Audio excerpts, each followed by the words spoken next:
All right, let's dive into one of ancient China's most bizarre texts, the Shanhai Jiang, also known as the Classic of Mountains and Seas.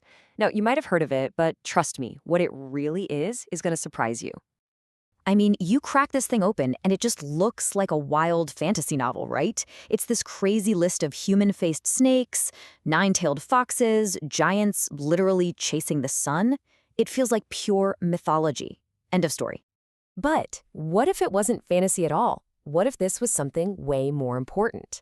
We're going to show you how the Shanhaijing was actually a super systematic way for our ancestors to make sense of their world. This wasn't just some storybook. This was basically the source code for their entire civilization. So let's completely reframe how we look at this. Forget myth for a second. Think of this book as a full-on survival guide, a map to their entire universe.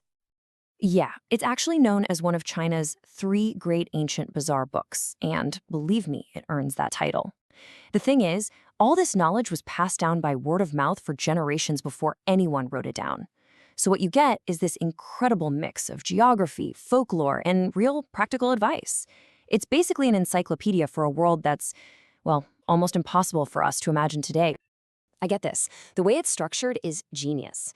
It's not just a random jumble of stories. No way. It's built in these 3 expanding layers. It's like a map that starts with what you know and slowly moves to the unknown. First, you've got the center, the mountains, with super detailed notes on resources and local spirits. Then it expands out to the seas, describing all these foreign lands. And finally, you hit the great wilderness, the literal edge of reality, the place where gods roamed and all the big creation myths came from. And this little quote right here, it perfectly sums up their worldview. In just a few words, you see this incredibly complete, systematic model of the cosmos. See, to them, it wasn't a world of chaos. It was an orderly universe where everything, from the stars in the sky to the changing seasons, had its own specific purpose in place. Okay, so it keeps building from there. The book doesn't just map the land, you see. It maps the people. It's giving us a blueprint of the actual societies living in this ancient world. And what's so cool is that it's not just a list of random tribes. The book lays out this whole network of clans, and they're all connected through their family tree, back to this one central god, Dijun. And as you can see, each clan had its own turf and, more importantly, its own special skill. One group was amazing at taming tigers and bears, another was full of master artisans. It's all laid out. This is where you really start to see a society on the move, changing. The book actually names the specific heroes who invented crucial new tech. You get the guy who invented the boat, the one who came up with the cart, the person who introduced grains. Suddenly, with things like ox plowing, not everyone had to be a farmer. And that specialization, that was the birth of a more complex society, the very beginning of social classes. Okay, so what about all the crazy myths and monsters? Let's dive into that because they weren't just for fun. We're going to decode them and see how they were actually a super powerful and practical way to explain the world. So let's take the famous story of Khufu chasing the sun.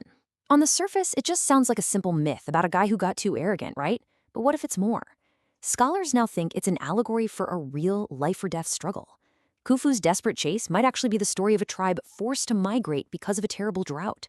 Or maybe it was a war against a rival clan that used the sun as their symbol.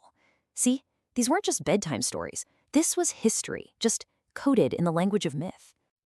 So the myths are metaphors, we get that. But the creatures? The weird beasts? Oh, this is where it gets really cool. Because they weren't monsters. Not at all. They were something else entirely. Those creatures were actually totems. They were the sacred symbols of different clans. So when you read about a being with a human face and a snake's body, you're not looking at a monster. You're looking at the logo, the visual signature of a powerful clan that worshipped the snake. That 9-tailed fox? Not some scary demon. It was the proud, sacred symbol of the Chengxiao nation. The whole book is like a visual phone book of the most powerful tribes of the time. And this all fits together perfectly in their spiritual world. You can think of it like a rich tapestry woven from 4 big ideas. You've got nature worship, ancestor worship, this totemism we just talked about, and shamanism, the belief that certain people could talk to the gods. It was a complex but totally complete system for making sense of everything around them. So the big question is, what does this ancient, totally mystical book really mean for us right now? What's its lasting legacy? Well, the book's own story through history is pretty telling. For centuries, people either feared it or just blew it off. The famous historian Simon Chan basically said, yeah, I'm not even going to touch that. By the Qing dynasty, it was tossed aside as just lowly fiction. But now? Today, we see it for what it truly is, an absolutely priceless window into the ancient mind. And what that really shows us is that the people who created this thing, they weren't primitive, not by a long shot.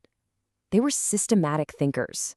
They were using the tools they had, myths, symbols, stories, to build the most logical explanation of the world they possibly could. It's such a powerful reminder that progress isn't some sudden leap from ignorance to wisdom.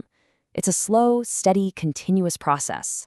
You know, in the end, maybe the book's greatest value isn't just the stories, but what it represents. It's this timeless, deeply human quest to explore the unknown, to map out our reality, and to figure out our place in the cosmos. 2,000 years ago, they mapped their world with myths and monsters. How are we mapping ours today? With data, with algorithms, with science. The tools are completely different, but that fundamental quest to understand, that hasn't changed one bit.